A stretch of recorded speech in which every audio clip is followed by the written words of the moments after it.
describe the problems that are encountered, describes the problems which are encountered during software engineering work, and also it identifies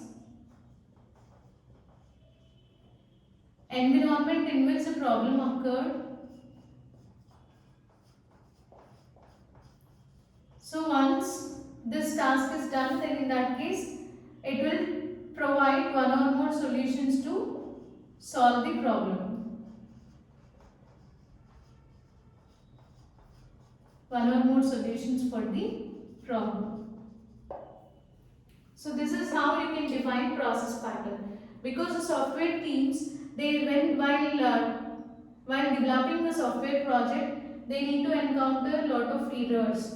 So it's better to develop a ready-made solution so that it will be easy to, so that they can easily solve that problem. So here the process pattern, they describe the process or the problems which are encountered during the software engineering work, as well as it provides the solutions also. And coming to the patterns, there are three kinds of process patterns. So first one is a stage pattern.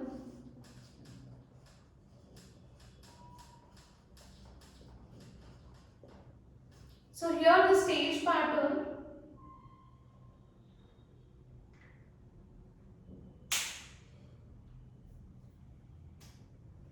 so it mainly defines problems that are associated with a framework activity. It defines problems that are associated with framework activity for process. And second one is task pattern. So it also defines the problems which are associated with software engineering activities. It defines the problems associated with software engineering activities.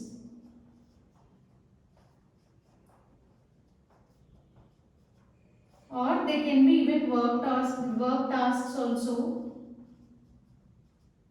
and relevant to successful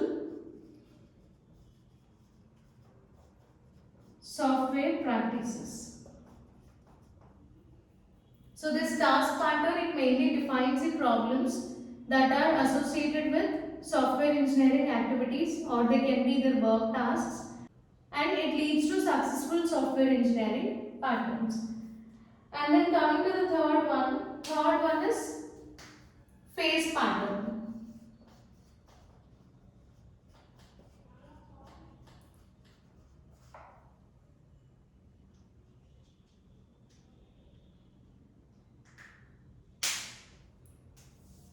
So it defines sequence of framework activities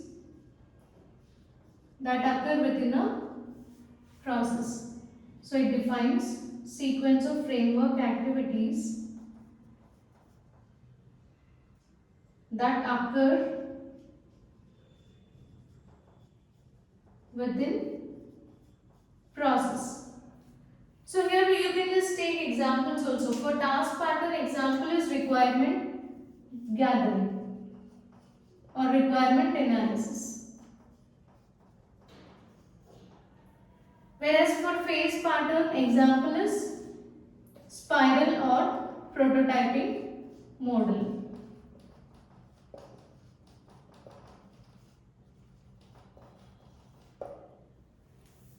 So this is about types of patterns and what is meant by process pattern.